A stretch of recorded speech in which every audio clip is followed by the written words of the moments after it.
রবীন্দ্রনাথ কখনো ফেসবুকে পোস্ট করেননি। লেখক আমিনুল ইসলাম। রবীন্দ্রনাথ ঠাকুর ভাবিলেন সকালবেলায় ফেসবুকে একটা পোস্ট করিবেন। ফেসবুকে নিয়মিত পোস্ট না করিলে লেখক হিসাবে টিকিয়া থাকা মুশকিল। সেদিন দেখেন শরৎচন্দ্র পোস্ট খুঁজিয়া না পাইয়া লিখিয়াছে, সৃষ্টির কালই যৌবনকাল। রবীন্দ্রনাথ সেখানে মন্তব্য করিয়াছে, আপনার যৌবন বিগত হইয়াছে। শরৎচন্দ্র দেখা মাত্র সেই কমেন্ট ডিলিট করিয়াছে। তাকে মেসেঞ্জারে মেসেজ পাঠাইয়াছে, টিকিয়া থাকাই চরম সার্থকতা নয়, অতিকায় হস্তি লোপ পাইয়াছে, তেলা পোকা এখনো টিকিয়া আছে। পুনরায় এই ধরনের কমেন্ট করিলে ব্লক করা হইবে। তার উত্তরে তিনি কান্নার ইমোজি দিয়া লিখিয়াছেন, প্লিজ আমাকে ব্লক করিবেন না, আপনার ব্লক করিবার ভয়ে আমার হাত পা ঠান্ডা হইয়া আসিতেছে। আজকে সকালবেলা থেকেই মাথা পুরা ব্ল্যাঙ্ক হইয়া আছে।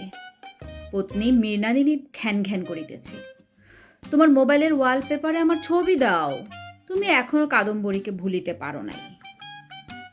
এত ঝামেলার মধ্যে কি সাহিত্য চর্চা হয়? প্রেম ছাড়া কি সাহিত্য আসে? তিনি মোবাইল নিয়ে টয়লেটে ঢুকিয়া পড়িলেন। আহা, মাথায় একটা গান আসিয়াছে, এসো হে বৈশাখ এসো এসো, তাপস নিঃশ্বাস বায়ে, মোর সুরে দাও উড়ায়ে, বৎসরের আবর্জনা দূর হয়ে যাক, যাক পুরাতন স্মৃতি, যাক ভুলে যাওয়া গীতি, অশ্রু বাষ্প সুদূরে মিলাক, মুছে যাক গ্লানি, ঘুচে যাক জরা, অগ্নি স্নানে সূচি হোক ধরা। দেরি না করে টাইমলাইনে পোস্ট করিলেন। মানুষজনের কমেন্ট শুরু হইয়াছে। শরৎচন্দ্র লিখিয়াছে, আমি নিশ্চিত রবি বউয়ের ভয়ে টয়লেটে বসিয়া এটা লিখিয়াছে, তার তীব্র কোষ্ঠকাঠিন্যতা আছে। এখানে বৈশাখ বলিতে সে কি বুঝাইয়াছে সেটি আমার কাছে পরিষ্কার না। আরেকজন লিখিয়াছে, আমরা শহরের মেথররা আপনার এই কবিতার তীব্র প্রতিবাদ করিতেছি। আপনি লিখিয়াছেন বৎসরের আবর্জনা দূর হয়ে যাক। আমরা কি আবর্জনা জমিয়ে রাখি যে বৎসরের আবর্জনা দূর হইবে? আপনি লিখিতে পারিতেন গতকালকের আবর্জনা দূর হয়ে যাক। কাদম্বরী নামে একজন কমেন্ট করিয়াছে, তুমি লিখিয়াছ যাক পুরাতন স্মৃতি, যাক ভুলে যাওয়া গীতি, অশ্রু বাষ্প সুদূরে মিলাক। এই, তুমি বলিয়াছিলে যতদিন বেঁচে আছি তোমাকে ভুলিব না, আজ একই কথা। রবীন্দ্রনাথ ঢোক গিলিলেন, কাদম্বরী দেবী গত হইয়াছেন বহুদিন, আজ কোথা থেকে কমেন্ট করিতেছে?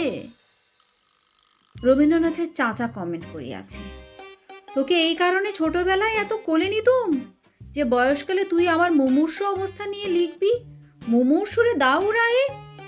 তোর এই পোস্টের পর আমার ছেলে দেখি কাকে জিজ্ঞেস করিতেছে, আচ্ছা বাবাকে যদি 5 তলা থেকে উড়ায়ে নিচে ফেলে দেই তাতে কি উনি ভালো হইবেন?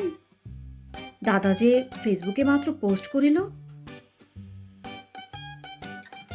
আরেকজন কমেন্ট করিয়াছে, এই যে আপনি লিখিয়াছেন যে মুছে যাক গ্লানি, ঘুচে যাক জরা, অগ্নি স্নানে সূচি হোক ধরা, এই যে জরা মানে বার্ধক্য ঘুচিয়া যাইবে, এটি কি এমনি এমনিই হইবে? এর জন্য হেকিমি দেওয়া লাগিবে, তাইলেই আপনি পূর্ণ যৌবন লাভ করিবেন। ওষুধের জন্য ইনবক্স করুন, সকল ধরনের দাওয়া আছে। রবীন্দ্রনাথ মন খারাপ করিয়া গান মুছিয়া শুধু লিখিলেন, শুভ নববর্ষ।